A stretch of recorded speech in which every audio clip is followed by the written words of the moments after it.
thank you. Hello, is that as low as you can go? Okay, thank you. What are you doing? Calling around to get the best rate on a car loan. Why? Everyone knows Alcoa 10 is the best choice to purchase a vehicle or refinance your current loan. And with low interest rates and 90 days to your first payment, it's a no-brainer. You can even apply online and sign all the documents from the convenience of your home. Yeah, I don't know what I was thinking. Alcoa 10 Credit Union. It's so easy. Go to atfcu.com for details. Rates are dependent on credit score and equal housing lender.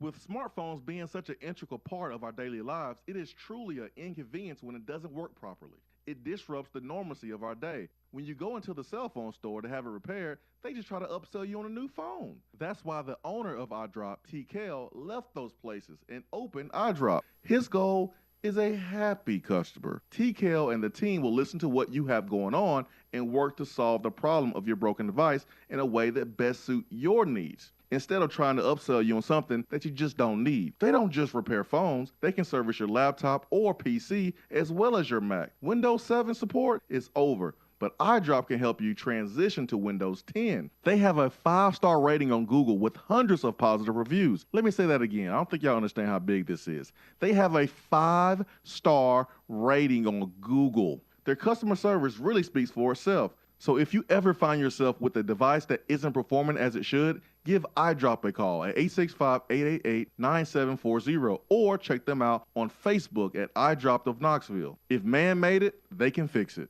Deep down the middle's got his man, and he's gone. Jason Swain, touchdown. It's time for the Swain Event with your host, Jason Swain. My man. Real sports talk for the real sports fan. All you chumps are gonna bow when I whoop him. It's time for the Swain Event, fueled by Dead End Barbecue. Give me 2 pounds and a Ric Flair.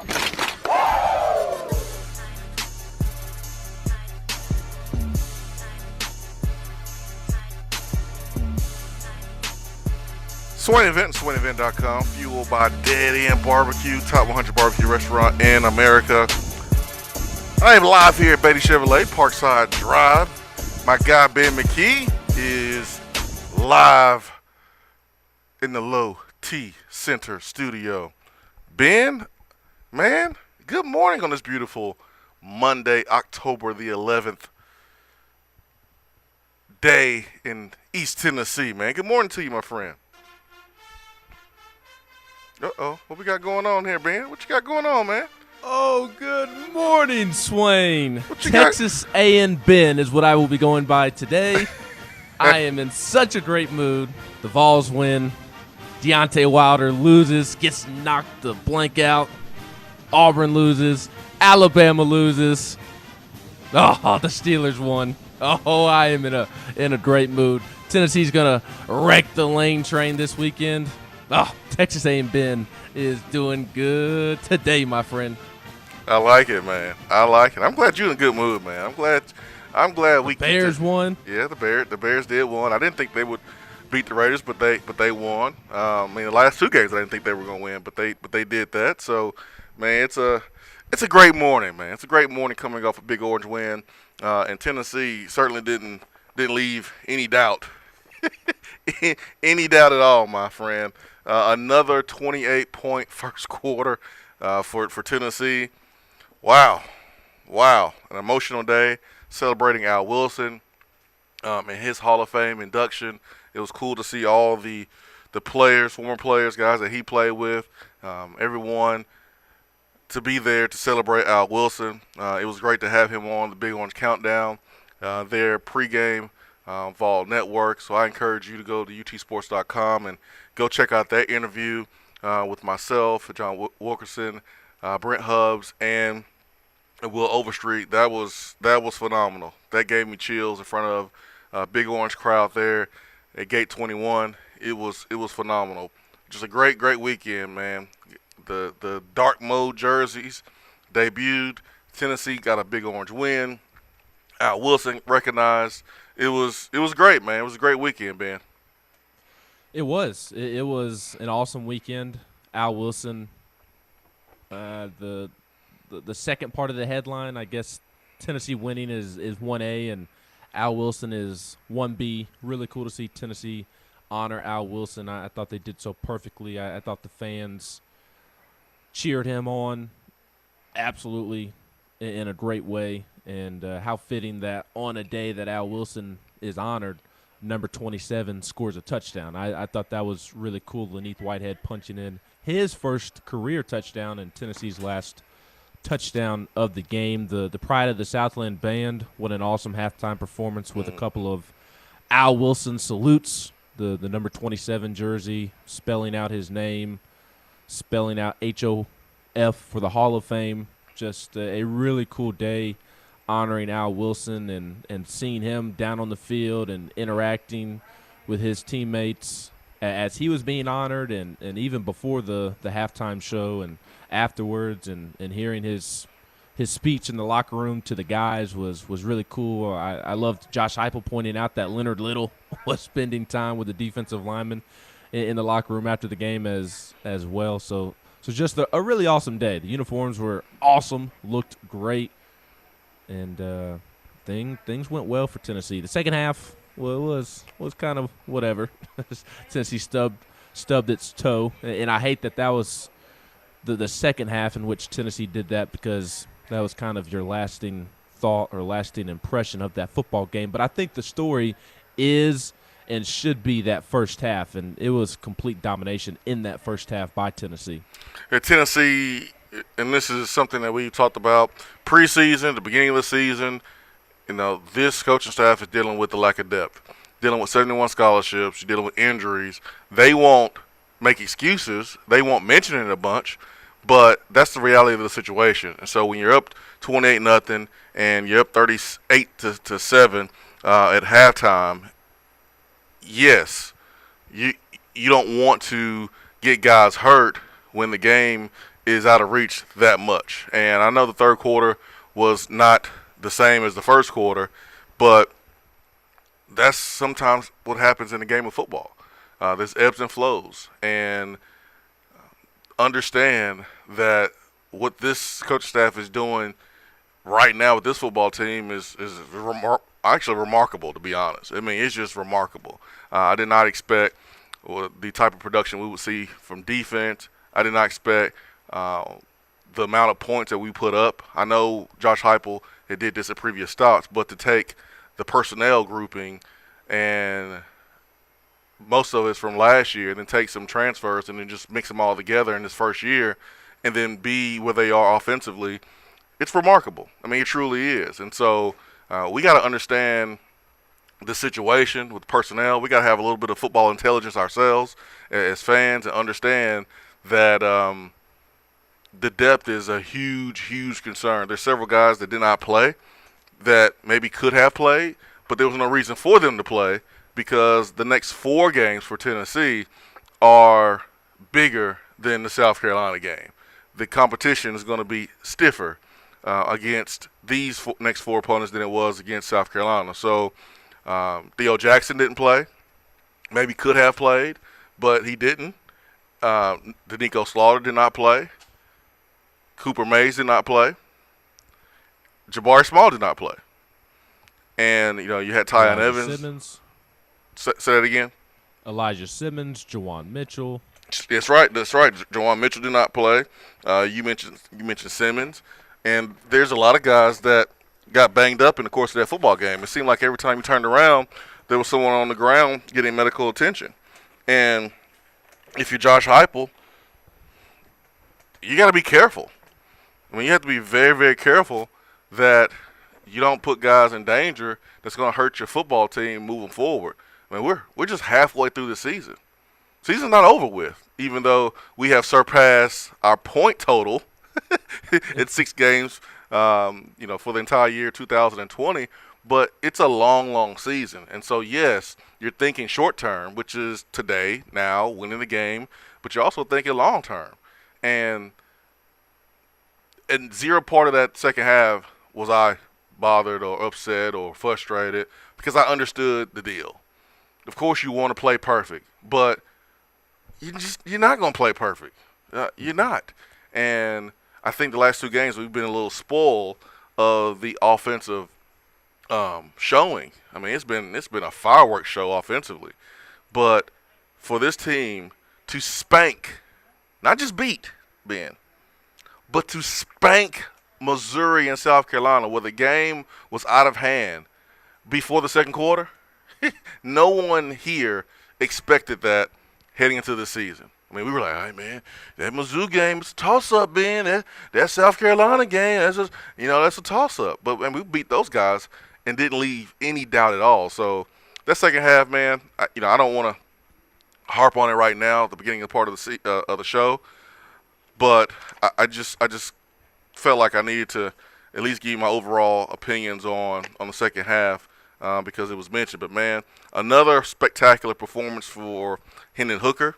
He now moves top of the SEC as far as quarterback rating.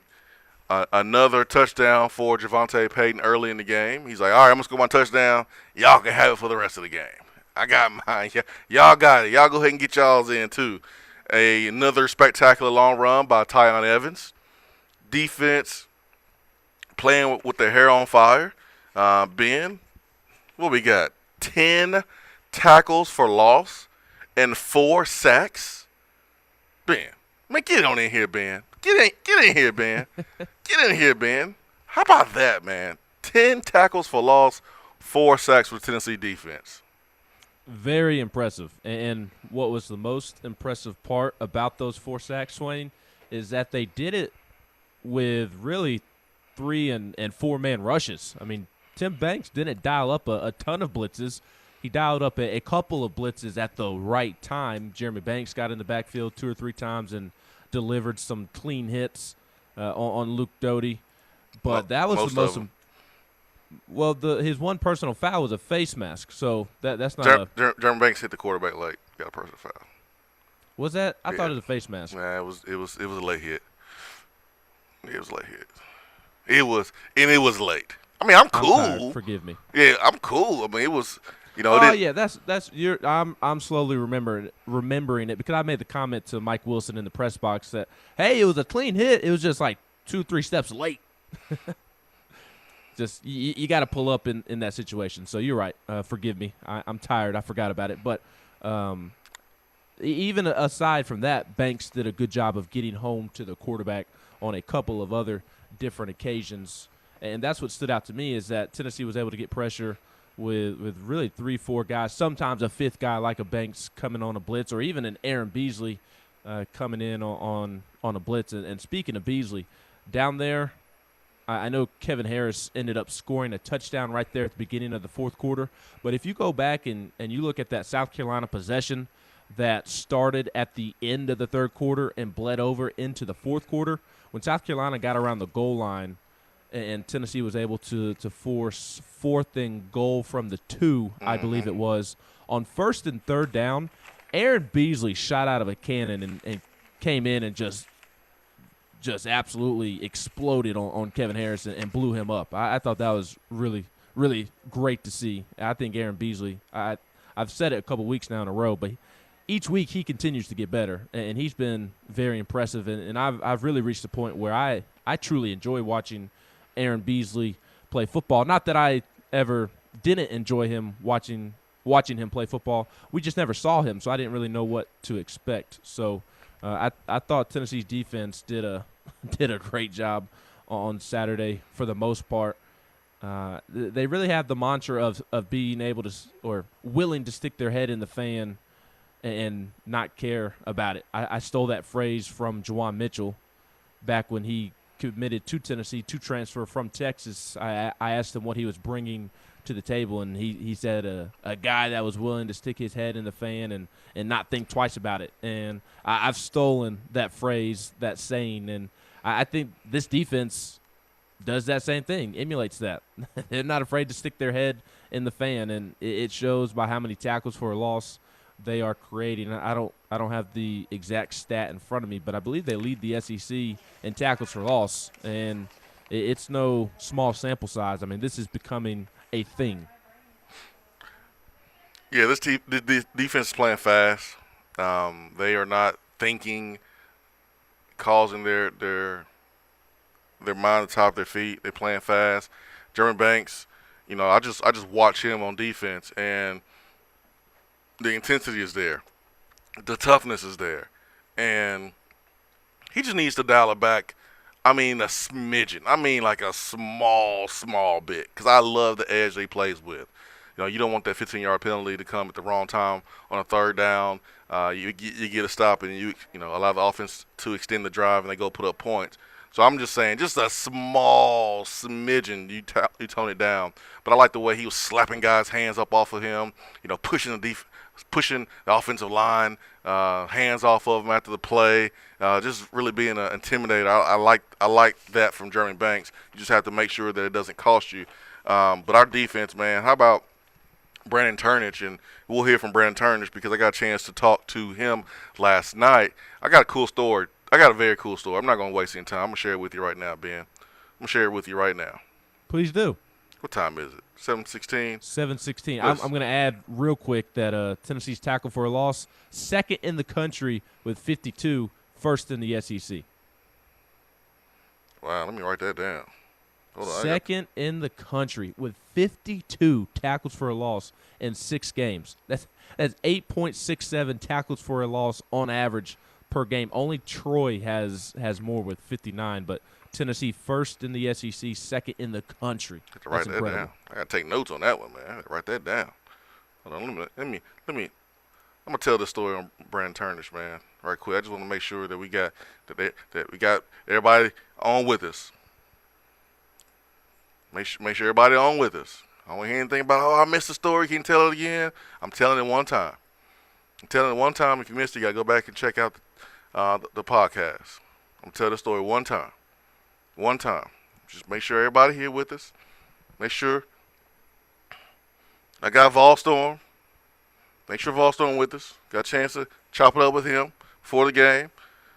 I just want to make sure. Brian Hunsucker, you with us? I got a chance to meet Brian Hunsucker before the game, right there at the Vol Network pregame Big Orange Countdown show.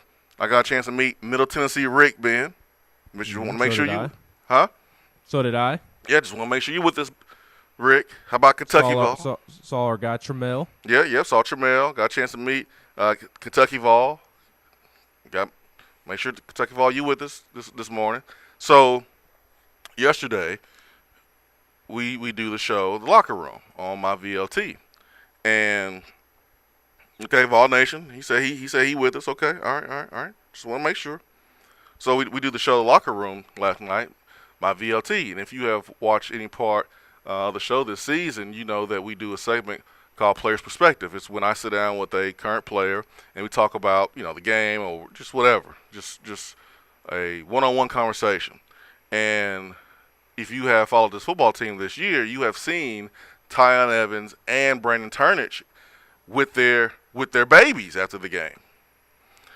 Really, really cool sight.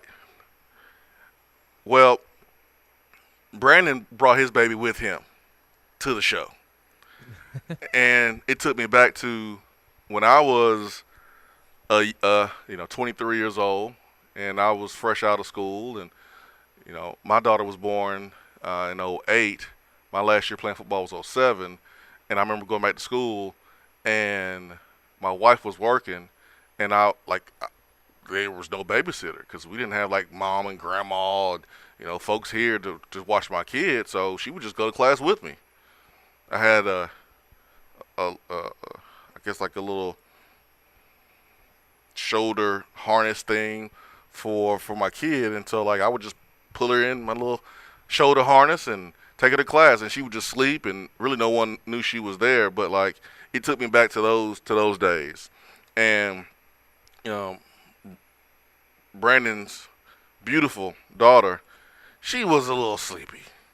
She was a little irritated. She was hungry, and she was crying, and we were a little nervous about if she was going to be able to allow Brandon to do the segment because she was crying so much. Well, my wife and my younger 2 kids are out of town, so it was just me and my oldest this week. We went to the game. It was a great weekend. We went to the game. We hung out. So she went with us. She went with me to the studio yesterday. I got a chance to see how it works because normally she's getting ready for school the next day, so she's not going to be up late at night. Well, it's fall break here, so she went to the studio with me. Well, we all nervous. Brandon's nervous. I'm nervous. Everybody's nervous because baby is not having it. She is crying up a storm. And Brandon's trying to get her to, come on, baby, it's going to be okay. It's going to be okay. Come on. He walking with her. He rocking her. And she crying. And my daughter didn't sign up to be a babysitter on this trip. This was the first trip being in a TV station at VOT watching Daddy work. And so we like, here, just take her. She's gonna cry, but just take her to the other side of the studio, and we'll hurry up and do this segment with Brandon. And we'll let you listen to the audio with Brandon and myself here in a minute. So we do the segment, Ben, and we don't hear the baby at all. So we assume that my daughter, Ariana, took the baby on the other side of the TV station. Other side, because we didn't hear the baby at all. What really happened is the moment that Brandon gave the baby to my daughter, Ariana, and she started walking with her, she stopped crying. She just stopped crying. She was literally right outside the door. And we could hear Brandon, trying to get the baby to stop crying the whole entire time right before Brandon's segment. But the moment Brandon gave his daughter to my daughter, and my daughter is walking with her, rocking her, she doesn't cry one bit, Ben. Not one bit at all. And it was just really, really, really cool to see Brandon be a father in that element, come in. His smile is infectious. His energy is infectious. You will love, my sit-down interview with him. It is shorter than our other ones because, again, he had his 9-month-old baby with him, and we were trying to get him in, get him out. And so the NIL just hits a little bit different, knowing that we're able to put a little money in Brandon's pocket. He played a great game. He is a young father. He transferred from another SEC school. He's had to wait his turn. He's watched Theo. And he finds out on Friday that he's going to be the starter. Friday. Finds out Friday. And you wouldn't know it, Ben. He leads the team in tackles, 14 tackles, 2 tackles for loss. He's making plays all over the place. And so I want to get to the phones right quick because we believe in caller pace. We got 2 phone calls, and then we'll take a break. And then when we come back, we'll play the audio from my interview with Brandon Turnage last night. It's really, really cool. So I had to share their story about Turnage's daughter and my daughter just having a moment, man. For about 5 minutes, they were best buds. Let's get to Butch Dooley, who is on the Iris Networks hotline. 90 days, no payment for business internet, irisnetworksusa.com. Butch Dooley, good morning. What's going on, guys? What's up? Victory Monday. That's right. Victory Monday. That's also a really cool story you just told. I'm going to listen to that interview. I'm sure it's really good. He had a really good game Saturday. I give him all the credit in the world because I don't know how. I can't even imagine how hard it is to balance, being a dad and going to school and playing football. That's a lot, for sure. But no, we played good. That first half looked as good as you could ask for. Second half, I think we played a little bit conservative, and it's hard not to play conservative when you're beating your SEC opponents that bad. But no, we looked good. Defense looked good. We got pressure on their quarterback, like Ben was saying, with a lot of the times with 3-man rushes. Injuries, hopefully everybody's okay. I know Tyon Evans got his ankle rolled up pretty good that play. Hopefully he could have come back in. A little sore in that. He could have. Yeah, that's right. Yeah, and he walked off the field, under his own power. Didn't look too bad. So probably a little sore, but he had a really good game. I tell you what, though, whenever he breaks one open, that dude's fast. I don't know what his 40 time is, but he's a fast. He's pretty fast. But no, we look good. We look good, and hopefully we keep it up. And I know we got a tough schedule coming up. But this team. So the thing I was going to say is during halftime, I got to looking at South Carolina Twitter, and they throw like Beamer ain't got his guys yet. You know, he can't. You know, we don't have what he runs, and I'm like, he had over 30 transfers. You know, I'm not. You know, I see what they're saying. He ain't got his guys in yet, but neither do we, and we're year one too. You know, manhandling you. But, yeah, I mean, I was. Go ahead. No, that's it. That's it. We look good. No, we did, man. We played with a purpose, and we were prepared. And again, Josh Heupel showing why he is the best play caller in the SEC. And this weekend, it's going to be a battle of two great play callers between Lane Kiffin and Josh Heupel. But I mean, Heupel right now is dialing them up each and every week, finding little wrinkles, finding the weaknesses in each defense, and you know, adding a little flavor to the playbook that he already has established. So just another great performance by the offense, another great performance by the defense. Guys were ready to play. Guys were fired up. Guys were playing with purpose.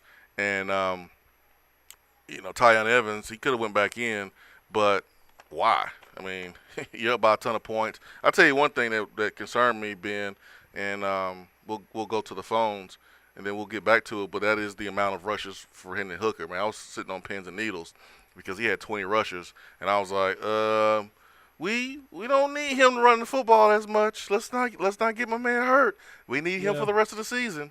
Particularly in the second half. Those are the carries that I was not a fan of. Yeah. But, hey, we got out of there without any major injuries, especially to the most important position on the football field, which is quarterback. So let's keep it going, and let's get to Hunter, who's calling from Memphis. Memphis, stand up. Morning, guys. Hunter, good morning. Hey, how are you? Great. How are you? Doing good. I know you touched on the second half this morning, but being at the game, watching it, and talking to the people I was with there, it almost felt like the second half of this game was treated like a scrimmage. I'm not sure. I'd have to go back and look, but I felt like we were taking longer, snapping the ball, just burning through some clock, just trying to get out of the game. It's like Heupel came out of the gate scoring as fast as he could in the first half just to get up as much as he could just to cruise through the second half. I mean, we were already short man, and just stay healthy for next week or this next week here. I mean, that's what he did in the second half. I mean, you didn't have to. I mean, you didn't have to stamp the football quick, fast, in a hurry. When, you know, the point of our offense is to control the game and make the defense have to adjust to you. And we can stamp the football anytime we want to. The defense had to sit there and be ready. I mean, for 20 seconds, we could have stamped the ball at any time and catch the defense off guard. But, you know, we didn't have to. And you're up by a ton of points. You have all these injuries. Why would you continue to throw the football if you don't have to? I don't have a problem. The play call got a lot more conservative. Yeah, I mean, in the second half, would we do the same thing? I mean, I would do the same thing. Oh yeah, I mean, I definitely would have done the same thing too. Yeah, for sure. Get out of there, no injuries. The only thing I would add is, yes, Tennessee was conservative, and yes, they allowed the play clock to run down more than they typically would before they snapped the ball, and I'm all for that. But Tennessee did have execution problems and communication problems. There's a couple times in those series throughout the third quarter and sometimes in the fourth quarter where Hendon Hooker kind of looks to the sideline after a failed play and kind of holds up his hands as if, hey, something I don't understand that. Something along those lines where it just looked like there was a missed call or the play was reeled in incorrectly or somebody didn't do something right. So there was an execution problem. And with the offensive front, Tennessee did a really good job of picking up 7-man rushes, 7-man blitzes, however you want to describe it, from Carolina for most of the first half until that final drive of the first half where Carolina was able to get some sacks on Hendon Hooker, and that carried over into the second half as well. Carolina really used that last drive of the first half to model what they were going to do in the second half, and they continued to bring more and more guys, and Tennessee did not do a good job of picking up those blitzes in the second half. So I thought that was a big difference from the first and second half as well, as that Tennessee did not execute blitz pickups the way that it did for the majority of the first half, whether it be a running back missing his assignment or not having his eyes in the right place, whether it be a guy on the left side of the line just not winning his one-on-one, or a guy on the right side not winning his one-on-one, or Carolina bringing more guys than Tennessee can block. So, yes, Tennessee did take its foot off the gas, but I thought that there was an execution problem as well in the second half, along with maybe some communication issues. Yeah, fair, totally fair, man, and accurate as well. I mean, you gave up 6 sacks. You don't want that to happen, and that's something that will be addressed, and you want to improve on that for next game. But, you know, I'm not going to sit here and crush these boys for, you know, how they played in the second half. But I'm also not going to sit here and praise them either. I just understand the depth issues. We all do. The injuries in the course of the game. You just try to get out of there healthy with the big win. And, you know, they did that. But you certainly want to not allow your quarterback to be hit as many times as he was. And then you definitely don't want to be falling asleep on punt safe either. So, you know, Mike Eckler has something else on special teams, even in a big-time win, that is glaring that he needs to work on and fix. I mean, Mizzou gave up a kickoff return, and then this game on Saturday, we gave up a touchdown on punt safe because we fell asleep. So there are certainly things that you work on every single game, but as long as you're winning, that's the purpose, and you are improving. Winning and improving, that's what you want. And so I think Tennessee did that this week, and they'll have to improve health-wise and clean up some things that you just mentioned, Ben. So you're right. Hunter, you still there? I'm still here. I appreciate y'all taking my call this morning.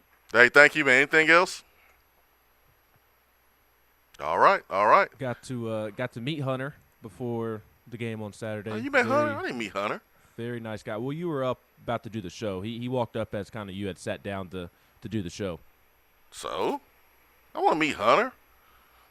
I didn't get to meet Hunter, man. I'm jealous, man. He was very nice. But those failed blitz pickups in the second half were so frustrating, Swain, because there were 2 early on in the first half where Tennessee executed flawlessly, where Carolina brought 7, and Tyon Evans stepped up and cracked somebody, cracked a blitzer. Whoever the tight end was in at that time, whether it be Jacob Warren or Princeton Fant, they did their job. All 5 offensive linemen did their job.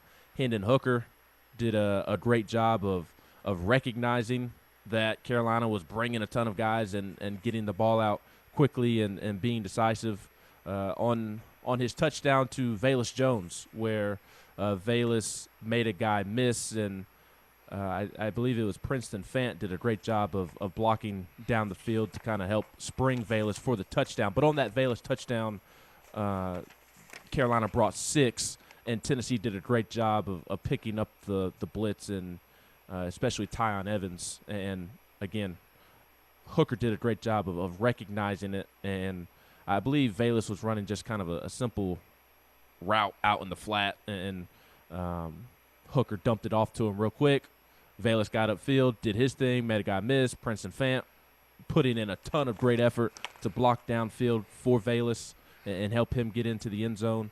So it was great to see that. I was feeling good about Tennessee picking up some blitzes when I was rewatching the game early on, and then that last drive of the first half, Carolina brought a bunch of guys and were able to get home and create some havoc, and part of the reason why Tennessee had to settle for a field goal right before the half, and that trend continued into the second half. So some good and some bad there. Yeah, they'll address that in the meetings, and we want to fix that for sure. Ain't no doubt about that. They'll use that film to go get better, and there's a lot of film to look at as reference for sure. So we'll take a break here. I'm live at Beatty Chevrolet, Parkside Drive.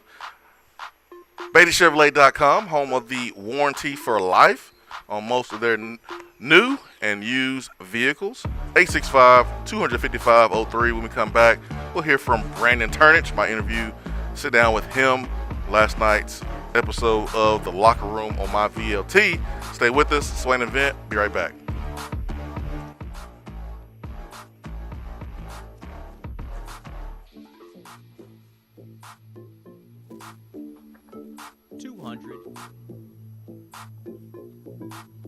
If you want to get in on the conversation, call the Iris Networks hotline at 865-200-5503. Grow your business with Iris Networks high-speed fiber internet. IrisNetworksUSA.com. If you're coming to Knoxville and need a place to stay, do yourself a favor and book a room at Hampton Inn Paper Mill, also known as the Hampton on the Hill. This award-winning property is literally in the top 5% of all Hampton Inn properties. The GM, Stephen Lawrence, is a good old local boy who grew up in the business around Knoxville. He and his staff are always available, always willing to help, and will go above and beyond for their guests. The newest Hampton Inn in Knoxville has clean, affordable rooms, flat screens, fridges, and microwaves in every room. Plus, breakfast is included in every rate. Not to mention, there's also a pool and fitness center on site. If it wasn't so close to amazing restaurants, bars, and shopping, you would never want to leave. At only 6 miles from campus, you're still right in where the big orange action is. Go to HamptonInn.com, search Knoxville, and book your room at the Hampton Inn Paper Mill or call 865-693-5400. Hi there, Swain Event family. Are you in the market to purchase a home and a bit freaked out with the market right now? As someone who has been in your spot before, I'm familiar with what's going through your brain. And as a realtor, I've mastered the ins and outs of the buying process. When you work with me, you'll benefit from my experience, and together we'll work toward making sound, smart decisions for your future. And of course, talk a little Vol Sports along the way. Just give me a call, Jennifer Morris, Keller Williams Realty, 865-257-7897, or email me at jennifermorris865@gmail.com. Hope to hear from you soon. We're here with Dr. Michael Carlson of Tennessee Regenerative Sports Medicine to discuss PRP, platelet-rich plasma. If you have orthopedic injuries such as shoulder pain, knee pain, Achilles tendonitis, or tennis elbow, you should give them a call. Good to be back, Jason. We specialize in non-surgical orthopedics, so we treat damaged tendons, ligaments, and joints, including rotator cuff injuries, knee injuries, and elbow and foot problems by using ultrasound-guided injections with PRP. And this form of treatment helps stimulate the body's own reparative process and assist in the healing of damaged tissue. Doc, what makes your training different than others? I've been practicing in Knoxville for over 26 years, and I'm certified in interventional regenerative orthopedic medicine through the American Academy of Orthopedic Medicine. They've been the leader in this form of treatment since 1983. I also teach this form of treatment on a national and international basis to other physicians, residents, and medical students. Here in our clinic, I'm the one doing the procedure, and we're using your own PRP, which are concentrated platelets, to treat your injury. So in other words, Jason, it comes from you and it goes back to you. So you know exactly what you're getting and know exactly the level of training involved. Do what the pros, college athletes, and I have done, and visit them online at trsportsmedicine.com. Tennessee Regenerative Sports Medicine, East Tennessee's leader in PRP therapy. Top 100 barbecue restaurant Dead End Barbecue is a no-brainer when you are craving the smoky flavor of quality Q. Dead End makes it easy to enjoy their fantastic menu with online ordering from Chow Now for pickup. Or if you don't feel like leaving the house, then have Dead End Barbecue delivered right to your door by Loco Knoxville or Bite Squad. Cheer on your favorite team with the best barbecue around. Check them out online at deadendbbq.com. Dead End Barbecue. The search is over. JC's Tree and Landscaping Service specializes in quality tree work done at an affordable price. Trimming and removing trees are their specialty. They also offer other services like land clearing, stump grinding, crane services, and all of your basic landscaping needs for both commercial and residential. JC's will give you a free estimate and beat any written quote by a competitor to guarantee that you get the lowest price around. Don't risk your land with a fly-by-night service. JC's Tree and Landscaping is licensed and insured. Give them a call at 865-599-3799. When you start your own business, you know that branding can make or break a new venture. That's why Swain Event relies on 42nd Street. 42nd Street is a strategy agency focused on finding creative, open-minded, results-driven solutions to brand design. After over a decade of operations in East Tennessee, the brand architects at 42nd Street have the experience and creative know-how to ensure the success of your business branding, logo, web presence, and more. To see a real-life example of their amazing work, you can check out our website at swainevent.com. Don't trust the branding of your business to just anyone. Check out my friends at 42nd Street online at 42st.com or give them a call at 865-382-7007. 42nd Street, brand, strategy, design. When I made the move to my own studio, I was worried about this. I was worried about that. I was worried about, hey, did I get this piece of equipment? Did I get that piece of equipment? Does that sound good? Does that not sound good? One thing I didn't have to worry about, that was office furniture, because Office Furniture Outfitters met my furniture needs. With a 50,000 square foot facility, they have East Tennessee's largest selection and are the best value for new and used office furniture. Located in Knoxville, it's easy to find everything you need for your new space, including desks, file cabinets, chairs, conference tables, and more. Office Furniture Outfitters is turnkey. They came to my place, we mapped everything out that was needed, they delivered, and get this, set everything up. To learn more about what Office Furniture Outfitters can do for you, log on to ofonox.com. That's ofonox.com. For a replay of each day's Swain Event TV, like us on Facebook. Well, Brandon, you transferred in from another SEC school. We won't mention that name, but tell us, like, what did you learn? What did you learn from that experience, and how did it help you be able to get your number called and then go in the game and perform the way you did yesterday? Really well.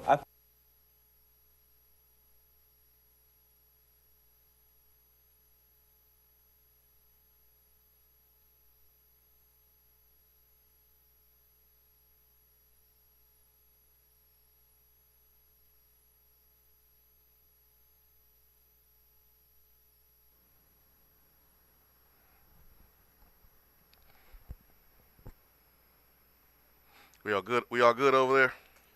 No, it's not. It's cutting in and out.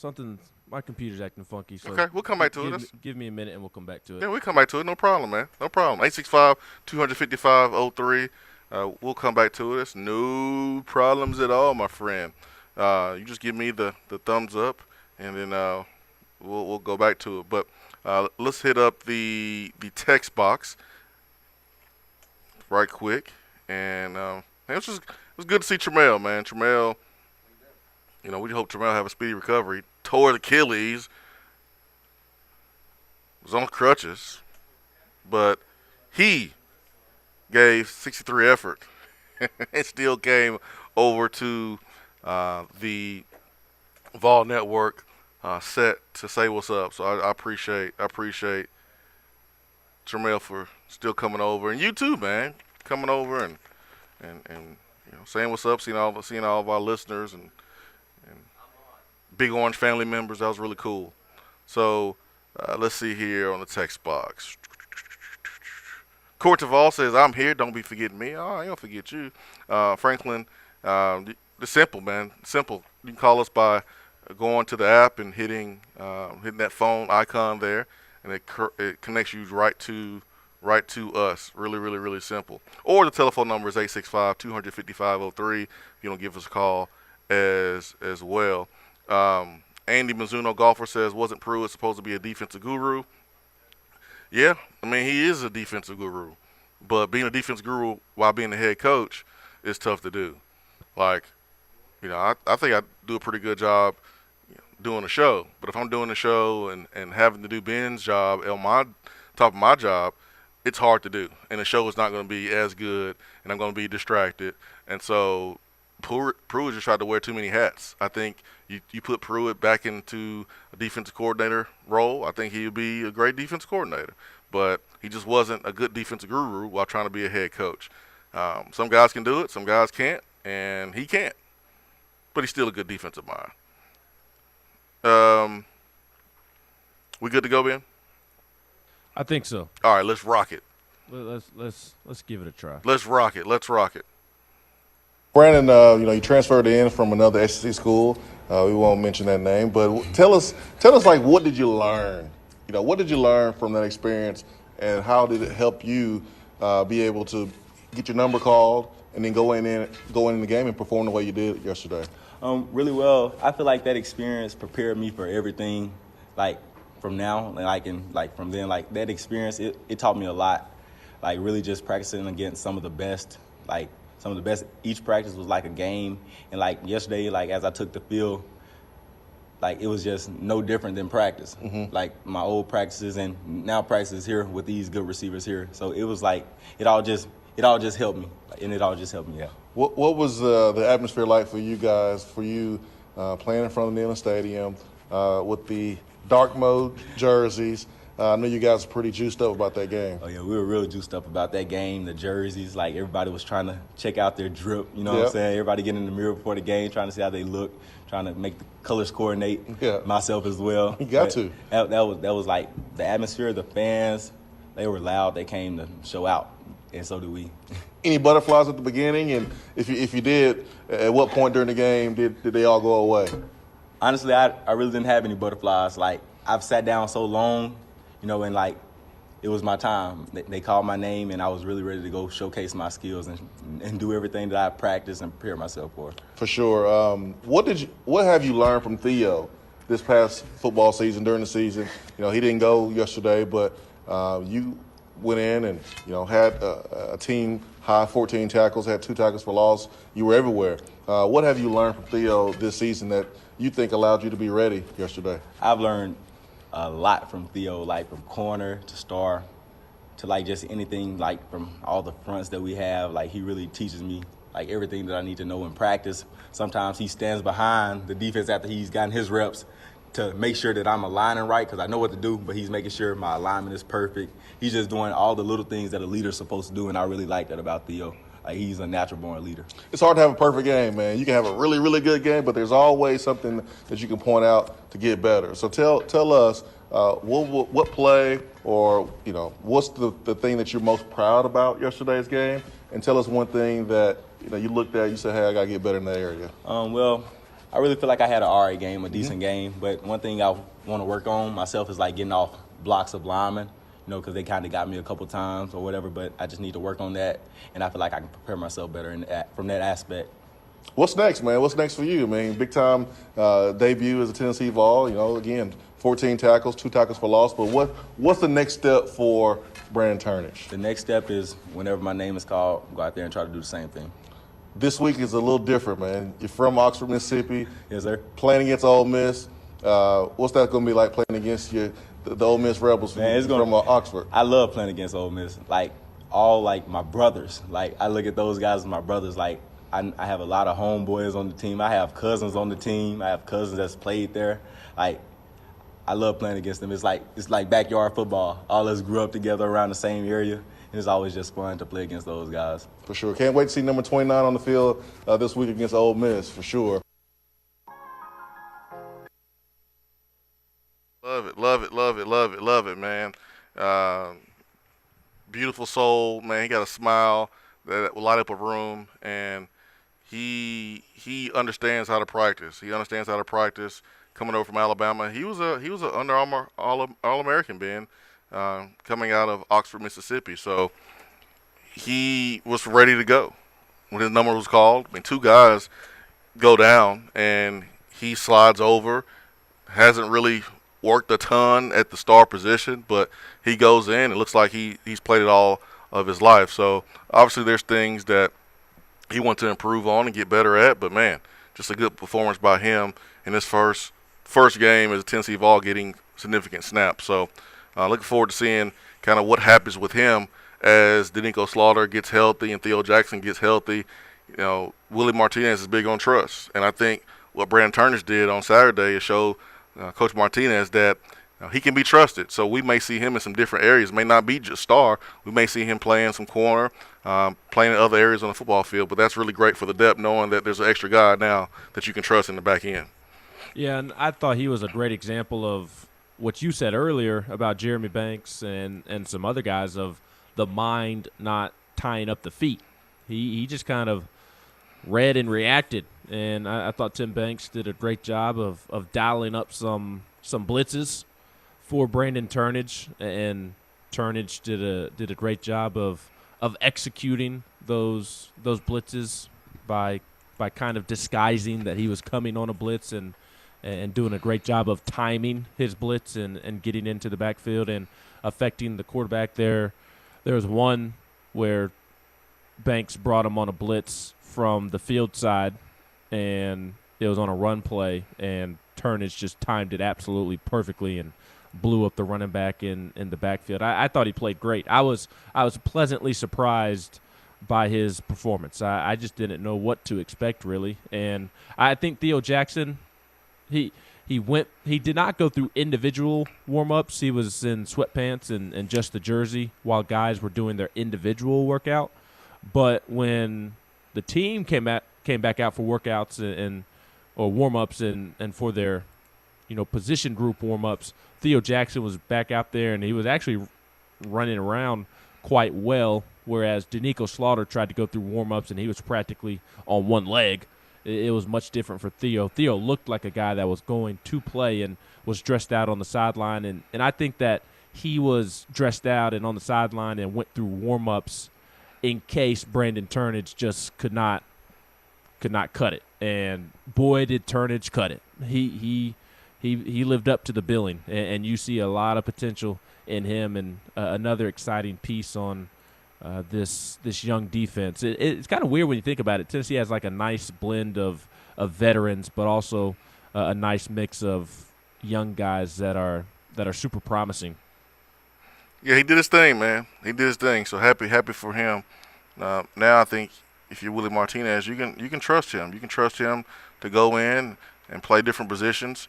If you need him to, and if you have some guys that's banged up, you can trust him to let the starters or someone that's ahead of him to rest. So it was good, man. It was just good to see him go out there and make plays, have fun, and it just means something a little different when you have a 9-month-old kid, man. Your purpose is different, your focus is different, and just glad that he's playing right now at a high level. And he said, "Listen, I gotta get better in some areas. You want to be able to get off blocks, and he's not a big guy at all. So being able to get off blocks for offensive linemen, that's not easy to do. So it goes to show you that there's always room for improvement, and that's something that he wants to do. So good stuff by him, and thank you for getting that played for us." Let's get to the phone and get to David in Ackworth. Let's do it, Dave. Good morning. Yo, guys, how y'all doing today? Man, good. How are you doing, sir? Hey, it's a wonderful day, man. I tell you. Hey, a couple of things I'm going to say. I tell you what, that third quarter, I was extremely frustrated watching it. But for the moment that game ended, I took a very different perspective of that game. And I think I told my son, I said, what I think bothered me about that third quarter? That third quarter was literally a reliving of the 2020 season. Is what that was. That's what that offense looked like. Now, in the moment, that's I was very frustrated. But really at the end of the day, the only thing that really upset me was the fake punt for the touchdown. That is. I'm sitting here watching that, going, we shouldn't even have anybody back on that punt. I mean, they're on our side of the field. You've got to expect it. He was playing very aggressive. Did we lose Dave there? Did we lose you, Dave? Sounds like we lost Dave. Let's get Dave back in here, man, if we can. He's probably calling us back now. Yeah, I mean, maybe you just put your punt return team and not do punt safe. And listen, that's a learning experience, and it did not look good at all. It looked like guys were sleepwalking, and kudos to South Carolina for taking advantage of it and hitting us while we wasn't paying attention, it looked like. So